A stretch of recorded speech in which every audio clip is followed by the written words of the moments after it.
Meus queridos e amados irmãos, que a graça e a paz de nosso Deus e também do seu Filho amado Jesus Cristo seja com todos vocês. Hoje nós chegamos à lição de número 10 desse primeiro trimestre de 2022 e estamos tratando de um assunto relacionado com a supremacia das Escrituras. Desde a lição de número 8, nós já entramos já agora nos resumos dos livros, estudamos o Pentateuco, os livros históricos e os livros poéticos. Essas aulas você pode estar assistindo aqui no nosso canal, esses resumos. E hoje nós vamos tratar da lição que fala sobre as profecias despertam e traz esperança. Quando se fala em profecias, o nosso comentador aqui ele vai dar ênfase em relação aos livros proféticos. Sabemos que a Bíblia Sagrada ela é dividida em Antigo e Novo Testamento. No Novo Testamento nós temos 27 livros e apenas um livro ele é considerado profético. No caso, o livro de Apocalipse, que ali está revelado que a profecia a respeito das coisas que iriam acontecer e daquelas que iriam se desenvolver em um futuro distante. E no Antigo Testamento nós temos 39 livros. Desses 39, 17 são classificados como livros proféticos. Desses 17 livros proféticos, há uma divisão entre profetas maiores, que são 5 livros: Isaías, Jeremias, Ezequiel, Daniel, Lamentação, considerados profetas maiores, e 12 de Oséias a Malaquias. Essa seção desses livros são chamados profetas menores. O porquê de maiores e menores? Isso não está relacionado de um profeta ser maior do que o outro. Mas essa classificação ela se deu devido ao conteúdo literário que foi escrito. Então, foram profetas que a sua produção em relação às profecias, elas encontram-se em um volume pequeno em relação aos profetas maiores. A história do profetismo em Israel, ela vai surgir devido ao declínio do ensino religioso que foi negligenciado pelos sacerdotes, pelos anciãos, aonde alguns homens serão levantados, da qual Deus vai falar através deles e por eles para o seu povo. Esse termo profeta, ele vem do hebraico, nabi, é aquele que fala em nome de outrem. Então, aquele que fala em nome de Deus. Nós vamos ver que Pedro escrevendo, ele diz que nenhuma profecia elas foram produzidas, pela mente ou pelo conhecimento dos homens, mas os homens foram inspirados pelo Espírito Santo para trazer o que é a revelação de Deus aos corações, do seu povo. Então, quando se fala em profeta, está relacionado com aquele que está falando em nome de Deus. Então, os profetas, eles sempre traziam que uma mensagem de advertência, despertando ao povo para o arrependimento, porque se isso não ocorresse, né, o juízo ele aconteceria. Então, esse termo aparece mais de 200 vezes na Antiga Aliança. E outro termo também usado para esses homens é roé, que significa vidente. Então hoje na nossa cultura, né, no Ocidente, quando se fala em profeta, acha aquele que vai prever o futuro, vai adivinhar. Mas tanto no grego como no hebraico, é aquele que é chamado para falar em nome de outro. Embora o vidente é usado por cerca, o roé por cerca de 15 vezes, o vidente é aquele que é um visionário, né? Ele tem um conhecimento do futuro. Então, são poucas as profecias relacionadas, né, a isso. As demais, ela está relacionada ao contexto ali do seu povo, né? De um contexto imediato, um contexto futuro distante e um tempo, né, indeterminado, da qual os profetas profetizaram. Nós vamos ver que esse termo profeta, o primeiro profeta da Bíblia é Abraão. Nós vamos ver que Abraão não deixou nenhuma profecia, mas Abraão foi um arauto que falou de Deus, que levou a mensagem de Deus para o seu tempo, do Deus único, do Deus invisível, do Deus poderoso, do Deus soberano. Então Abraão, ele é alguém que prega ali a respeito de Deus. Então, no nosso primeiro texto aqui, nós vamos ver que ele trata o que? Dos profetas Isaías e Jeremias. Então Isaías é chamado de profeta messiânico, porque há um conteúdo muito grande em relação ao Messias que haveria de vir.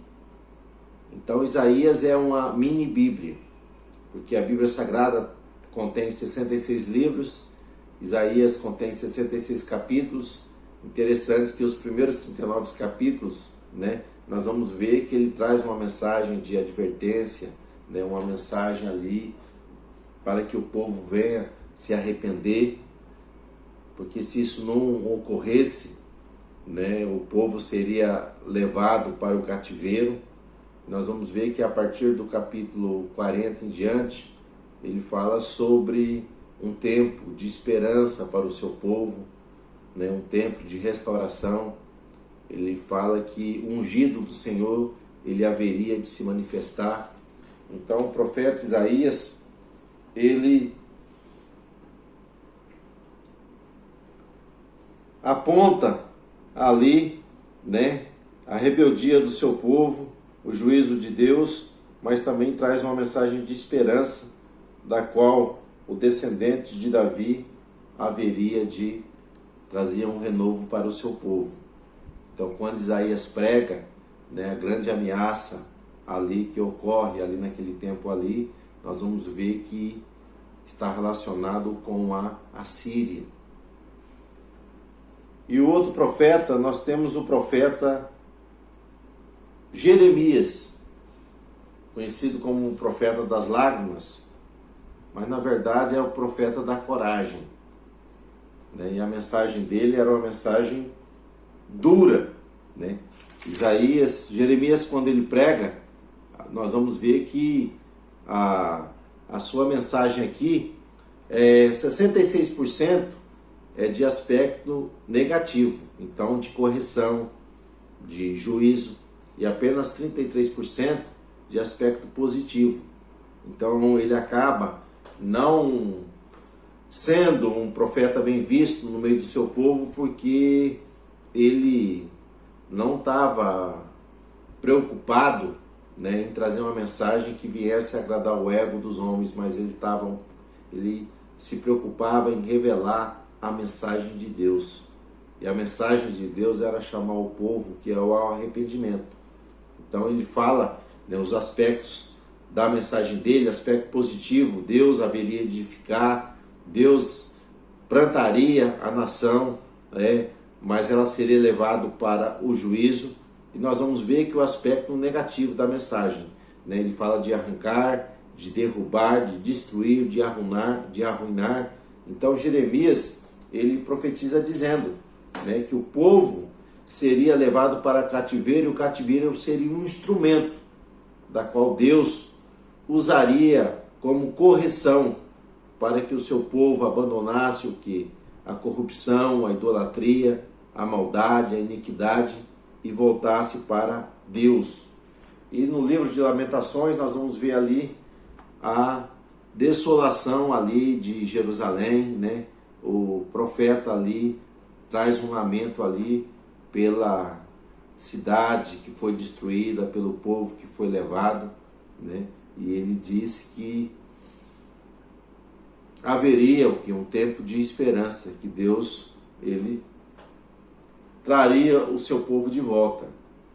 E os dois profetas seguintes, né, profetas que profetizam durante o cativeiro, nós vamos ver que está relacionado com Ezequiel e Daniel. Então, Isaías e Jeremias profetizou dentro da sua terra, enquanto que Ezequiel e Daniel vão profetizar em uma terra distante, em uma nação estrangeira, né, em uma outra localidade.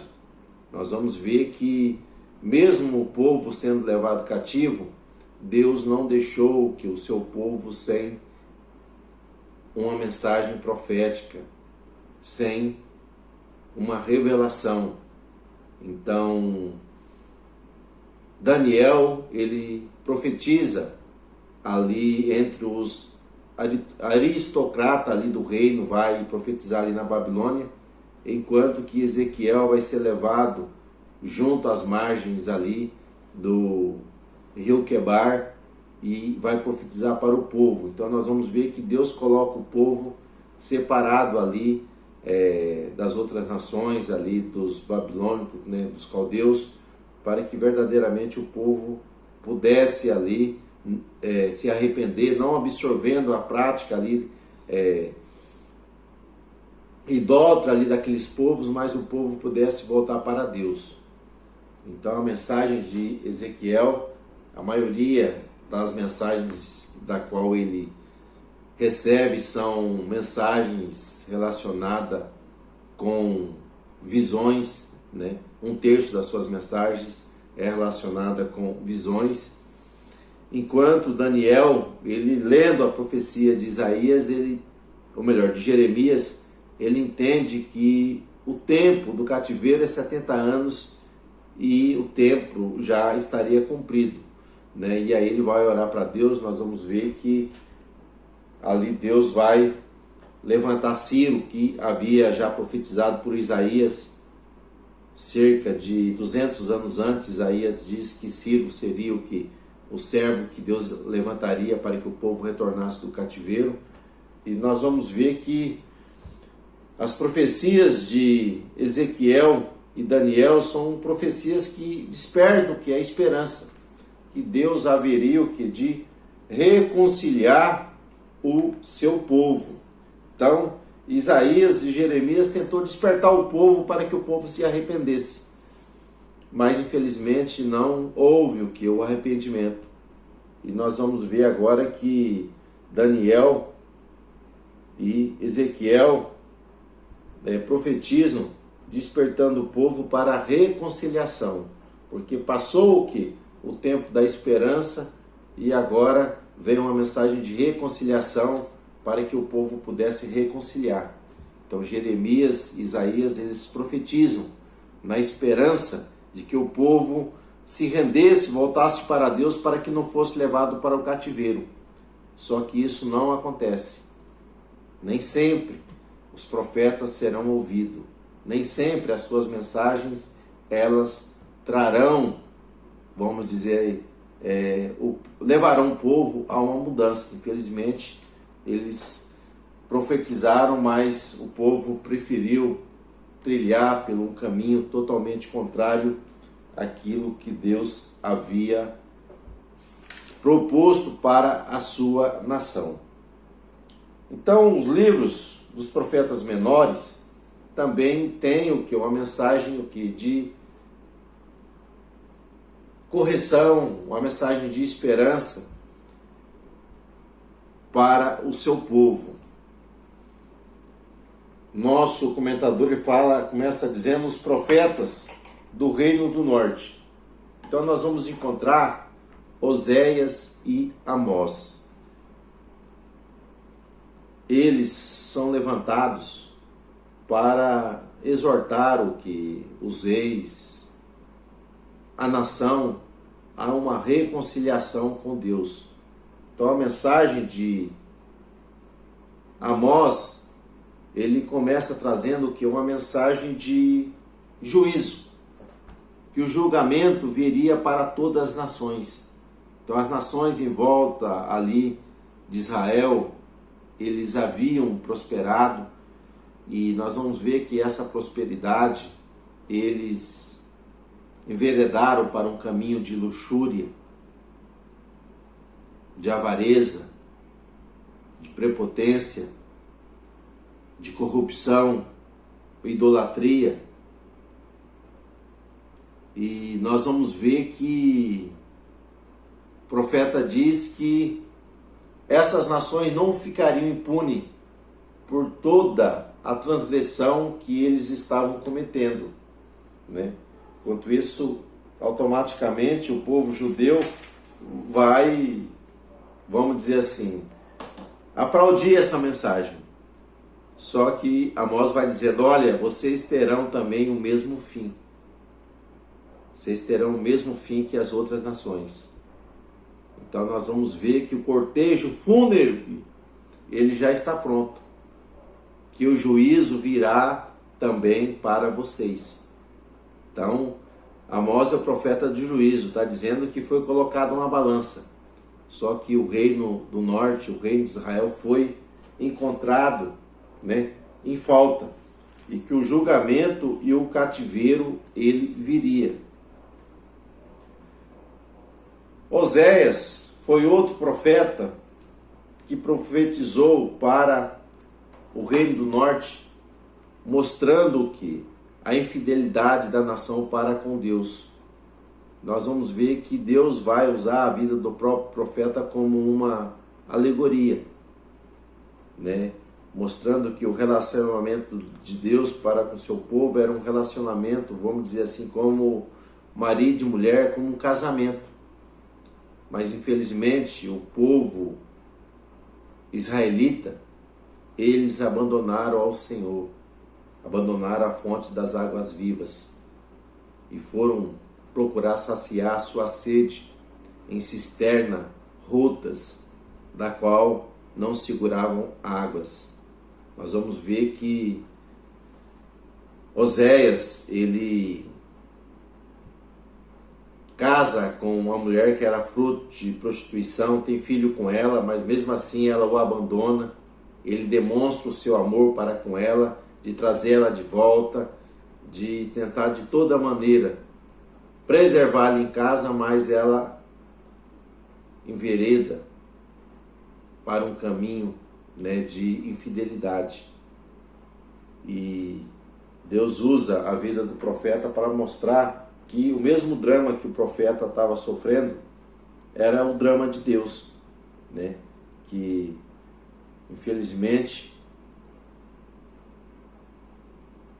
o cativeiro, ele viria para o reino do norte, e isso vai acontecer, né, com Oséias também. Tem o profeta Oséias, mas o rei Oséias, que é o último rei do reino do norte, o reino do norte acaba sendo levado cativo para a Síria, devido né, a idolatria, a infidelidade, a coisas abomináveis que eles estavam fazendo contra Deus. E temos os profetas pré-exílio. Então ele traz aqui Joel, Miqueias, Abacuque e Sofonias. Então esses profetas, eles têm a sua mensagem curta, mas é uma mensagem que traz o povo a um despertamento, a um retorno para Deus. Então Joel, ele começa falando sobre algo que já havia acontecido, sobre uma invasão de gafanhotos, e na verdade nessa invasão seria de outros povos que viriam sobre a nação, da qual eles deveriam se arrepender, deveriam ser despertados e buscar ao Senhor. E o profeta vai falar de um tempo, da qual Deus derramaria o seu Espírito sobre toda a carne. Então aquilo que era, vamos dizer assim, privilégio de algumas pessoas serem visitadas pelo Espírito Santo, serem usadas, nós vamos ver que esse derramar do Espírito Santo seria algo transbordante que seriam sobre todos. Ele fala que os filhos, as filhas, os velhos, até os servos, então Deus não faz distinção. Todos seriam impactados pelo derramar do Espírito Santo nos últimos dias. E temos o profeta Miqueias. Miqueias, ele traz uma mensagem, né, denunciando a falsa religiosidade. Então o povo se demonstrava muito religioso, mas na verdade as suas atitudes, as suas ações eram totalmente contrárias à lei de Deus, aos estatutos, aos princípios que Deus havia estabelecido. Então o profeta, ele traz a mensagem dizendo para o povo que o Deus pedia para o povo era o quê? Que praticasse a justiça, que amasse a misericórdia e que andasse humildemente diante dele. Mas nós vamos ver que o povo não trilha por esse caminho. E Miqueias também traz profecias a respeito do Messias, a respeito de Cristo, né? Que haveria de nascer lá na cidade de Belém, Efrata. Outro profeta é o profeta Abacuque, o profeta da fé, o profeta do avivamento. Então o profeta, ele começa num diálogo com Deus a respeito de tudo aquilo que estava acontecendo em volta, violência, corrupção, e ele clama, né, para Deus, porque Deus não toma uma providência. Deus fala, não, eu vou tomar uma providência, eu vou mandar os caldeus e vou trazer uma correção para o meu povo. Aí ele fica, né, desgostoso, né? Vamos dizer assim, Senhor, mas tu vai trazer o ímpio para corrigir o teu povo, né? E Deus fala que isso aconteceria. E ele, vamos dizer assim, ele vê que a única maneira do povo ser avivado é ouvindo a palavra. Então o avivamento só ocorre quando a palavra ela é pregada. E ele vai clamar, aviva, né? Ouvi a tua palavra e temi. Aviva a tua obra, Senhor, no meio dos anos e a faça notória. Então ele clama por um avivamento, só que infelizmente os seus contemporâneos, os seus irmãos preferem enveredar por um caminho tortuoso, da qual eles vão ser alcançados ali pelos caldeus. E nós temos o profeta Sofonias, né? É o único dos profetas que tinha realmente assim uma linhagem real, era descendente do rei Ezequias. Nós vamos ver que a mensagem de Sofonias é que o dia do Senhor ele viria, né? O dia do Senhor ele vem. E que o povo deveria se arrepender, porque Deus é misericordioso, Deus é cheio de compaixão, Só que o dia do Senhor ele é chegado. E ai daqueles que não se arrependeram, que não voltaram para Deus. Então Sofonias, ele é o profeta que profetiza o quê?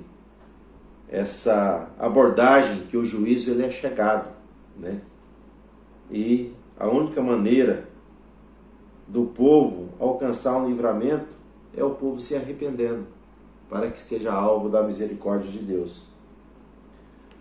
Demais profetas. Então aqui foram profetas que profetizaram aqui mensagem: Jonas, Naum e Obadias. Então Jonas nos mostra, meus irmãos, que aquele a quem você odeia, Deus também ama.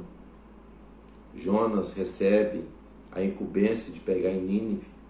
Como Nínive era inimigo do seu povo, era uma cidade corrompida, nós vamos ver que ele se propõe a fugir. Os irmãos conhecem a história e nós vamos ver que quando ele prega, nós vamos ver que o povo se arrepende. Então, a única maneira de ocorrer uma mudança real na vida das pessoas é o Evangelho sendo pregado. Então, o Evangelho precisa ser anunciado a todos os povos, a todas as pessoas, para que haja verdadeiramente um renovo na vida dessas pessoas. Infelizmente, essa mensagem que Jonas prega, ela é esquecida. Cerca de 150 anos depois, o povo volta ao que é o mesmo caminho tortuoso, caminho de atrocidade. E nós vamos ver que Naum, ele se levanta dizendo, né, que Deus deu a oportunidade, mas infelizmente eles, pela insistência em praticar a maldade, eles seriam ali alcançados por um juízo. Nós vamos ver que a Síria ela vai cair pela força de uma coalizão de povos, né? Os babilônios, os medos persas, mais uma outra nação da qual eu não me lembro agora no momento, mas eles são ali destruídos. Nós vamos ver que o Império Assírio ele some do mapa, né? Nós não vamos mais encontrar a Síria como uma grande nação depois dessa queda que eles têm diante dos babilônios, dos persas, ali no ataque que eles têm ali em Nínive. E também nós temos sobre Obadias, o profeta que nos mostra, meus irmãos, que Deus não se zomba, que Deus é justo.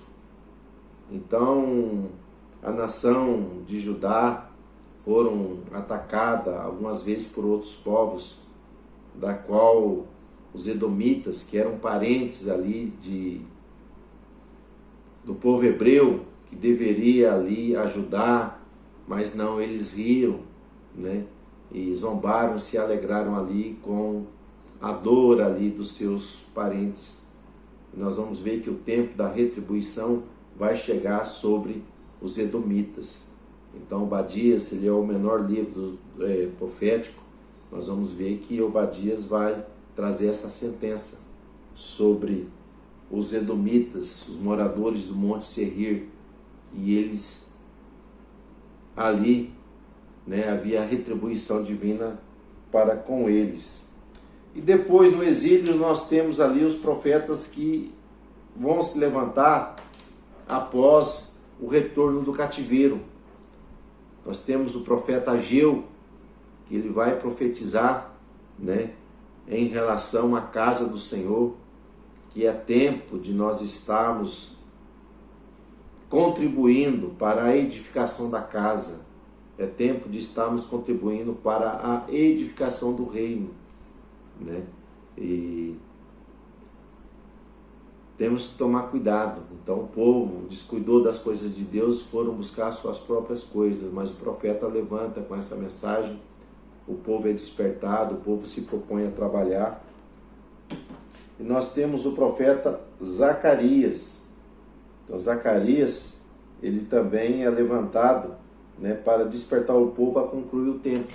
Nós vamos ver que algo tremendo que ele profetiza, né, ali para Zorobabel, para Josué, uma das coisas interessantes, né, gloriosas, que ele profetiza não por força e nem por violência, mas pelo meu espírito. Então, meus irmãos, o homem pode fazer planos, projetos, mas tudo depende da ação do Espírito Santo, do agir de Deus. Então somos totalmente dependentes dele. E quando nós estamos no centro da sua vontade, o Espírito Santo opera coisas gloriosas e grandiosas para com a nossa vida. E temos o profeta Malaquias. Malaquias é o profeta que denuncia o pecado do seu povo, né? Ele vai encerrar a última profecia, né? E uma das coisas importantes que ele fala, né, é sobre as contribuições, sobre os dízimos.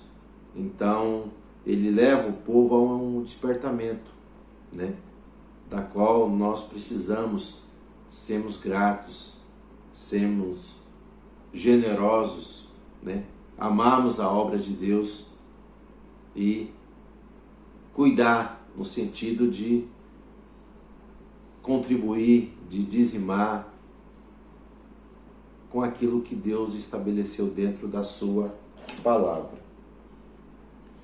O livro de Apocalipse é uma revelação de Deus aos homens através da pessoa bendita de Jesus Cristo, aonde traz o desfecho para toda a humanidade. Então, o livro de Apocalipse é uma mensagem de esperança, meus irmãos, porque o destino dos salvos, daqueles que são fiel a Deus, o destino é algo glorioso. Por isso nós não devemos nos esmorecer diante da nossa caminhada, mas devemos ter fé, ter confiança em Deus e praticar a sua vontade, porque é glorioso aquilo que Deus tem reservado para aqueles que são seus, para aqueles que são fiéis. Então, nós vamos terminar o nosso resumo aqui. Hoje ele ficou um pouco extenso. Geralmente a gente coloca e tenta fazer em termos de 20 minutos, mas é muita coisa aqui para se falar aqui. E no domingo pela manhã, assim, Deus permitindo, a gente pode aprofundar um pouco mais. Mas que Deus te abençoe, Deus te guarde. Tenha uma boa noite e um ótimo final de semana. Fique na paz.